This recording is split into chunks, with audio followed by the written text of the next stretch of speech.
Episode 10 की starting होती है और हम देखते हैं कि थर्ड यंग मास्टर का स्पिरिचुअल गार्डियन क्यूरिक्सिन पे लगातार हमले करता जा रहा था और क्यूरिक्सिन ने खुद को और निंगी को एक स्पिरिचुअल बैरियर से प्रोटेक्ट कर रखा था। इसके बाद हम थर्ड यंग मास्टर को देखते हैं जो अपने स्पिरिचुअल गार्डियन को क्यूरिक्सिन को मार देने का ऑर्डर देता है। ऑर्डर पाने के बाद स्पिरिचुअल गार्डियन अपनी पूरी पावर से क्यूरिक्सिन पे हमला करता है और उसके बैरियर को भी तोड़ देता है।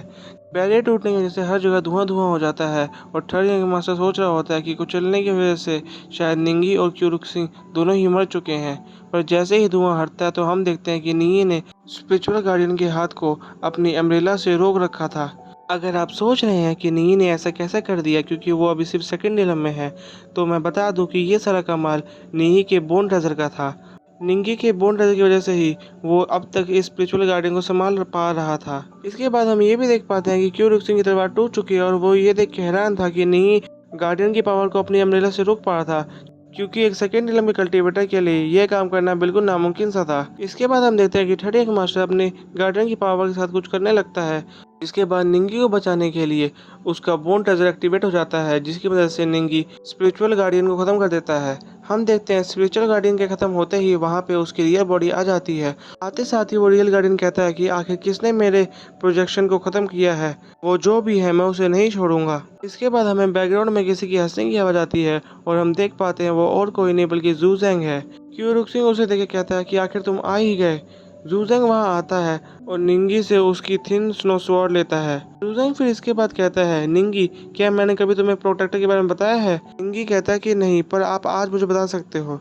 इसके बाद जू ज़ैंग पे वो प्रोटेक्टर हमला करता है और जू ज़ैंग भी उस गार्डियन के हमले का जवाब देने उसे लड़ने जाता है और लड़ते लड़ते निंगी को बताता है कि पहले के टाइम में काफ़ी सारे लोग गॉड्स को बहुत मानते थे। और मैं बता दूं कि आज के टाइम पे जो इमॉर्टल कल्टीवेशन लीग है उसके जो टॉप मोस्ट लोग हैं वो और कोई नहीं बल्कि बारबेरियन गॉड के ही वंशज हैं। और क्योंकि वो गॉड के वंशज है इसलिए काफ़ी सारे लोग उन्हें बहुत मानते हैं।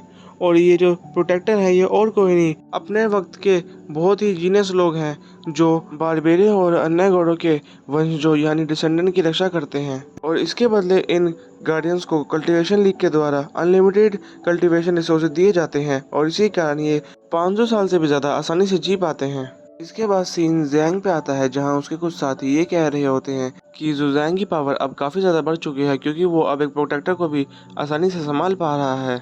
इसके बाद हम देखते हैं कि ज़ैंग की बढ़ी हुई पावर को देख के सुकू बताता है कि अब ज़ैंग से 5 लेवल की दूरी पे है और इसके बाद वो एक स्लैश में ही किसी गार्डियन को ख़त्म कर सकता है।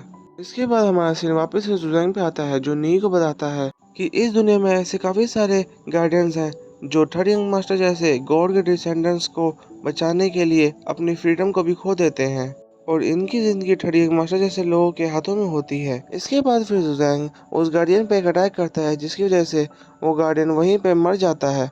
ज़ैंग की ऐसी पावर देख के वहाँ खड़े सारे लोग हैरान हो जाते हैं और ज़ैंग सोच रहा होता है कि कैसे ज़ैंग एक स्टार इलम के कल्टीवेटर को भी आसानी से हरा सकता है। इसके बाद हम उस गार्डियन के ब्लड को देखते हैं जो एसिड रेन की तरह थर्ड यंग मास्टर और उसके साथियों पे गिर रहा होता है और इससे बचने के लिए सुको और ज़ैंग एक शील्ड फॉर्मेशन बनाते हैं। इसके बाद सीन ज़ैंग पे आता है जो नीचे आगे नी को उसकी स्वॉर्ड वापस से देता है और थर्ड यंग मास्टर की तरफ एक अटैक करके उसकी शील्ड को भी तोड़ देता है। हम फिर देखते हैं कि शील्ड के टूटने की वजह से वहाँ पे खड़े सारे लोग उस गार्डियन के ब्लड से बचने की कोशिश करते हैं। इसके बाद ज़ैंग उन पर वापस से एक और अटैक करता है जो जाके थर्ड यंग मास्टर को लगता है और वो पीछे गिरने लगता है। थर्ड यंग मास्टर को गिरता देख सुको और ज़ैंग उसे बचाने जाते हैं और हम देखते हैं कि ज़ैंग के एक ही अटैक से थर्ड यंग मास्टर की बुरी हालत हो जाती है और वो खांसने लगता है।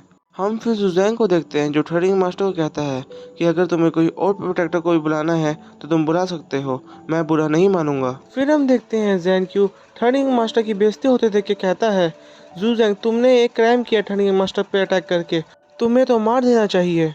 इसके बाद ज़ैंग जवाब देते हुए कहता है, तुम्हें क्या लगा कि मैं इन 10 सालों के अंदर और भी कमज़ोर हो गया हूँ? और मुझे आज भी याद है जब तुम्हारे फादर ने मेरे मास्टर की पूरी फैमिली को मार दिया था। और अब मैं अपने मास्टर का बदला देते हुए ये चाहूँगा कि मैं तुम्हारे उस इमॉर्टल कल्टीवेशन अलायंस को ख़त्म कर दूँ। इसके बाद हम देखते हैं कि ज़ैंग की बात सुनने के बाद थर्ड यंग मास्टर अपने जेड पेंडेंट को वापस से एक बार एक्टिवेट करता है और वहाँ से भाग जाता है। ज़ैंग फिर उसे भागते हुए देख के कहता है, मुझे लगा था तुम एक और प्रोटेक्टर मेरे लिए बुलाने वाले हो। पर तुम तो उससे पहले ही यहाँ से भाग खड़े हुए। नी फिर जूजेंग से पूछता है कि मास्टर, आखिर थर्ड यंग मास्टर यहाँ से कैसे भाग पाया। जूजेंग बताता है कि उसके जेट पेंडेंट में पहले से ही फेयर सिटी जाने के लिए एक स्पेल इंचेंट था, जिसकी वजह से वो यहाँ से भाग पाया।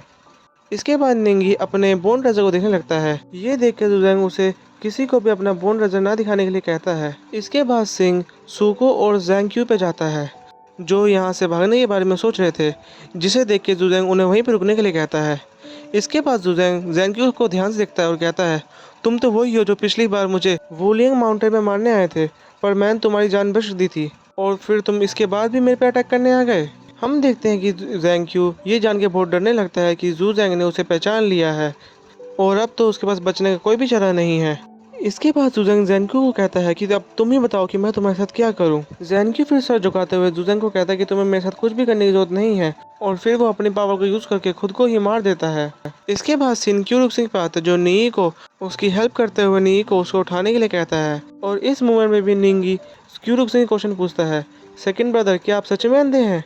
इसके बाद जुजेंग कहता है, हाँ ये बात तो मुझे भी जाननी है कि आखिर तुम अंधे हो भी या नहीं, और अब ड्रामा करना बंद करो और उठ जाओ। इसके बाद क्यूरिक्सिंग उठने के बाद जूजेंग को बताता है कि उसने पहले ही थर्ड सीनियर को उस लड़की के पीछे भेज दिया है। ये सुन के जूजेंग कहता है कि फिर तुम आते हुए उस लड़की को वापस माउंट शू पे लेते ही आना।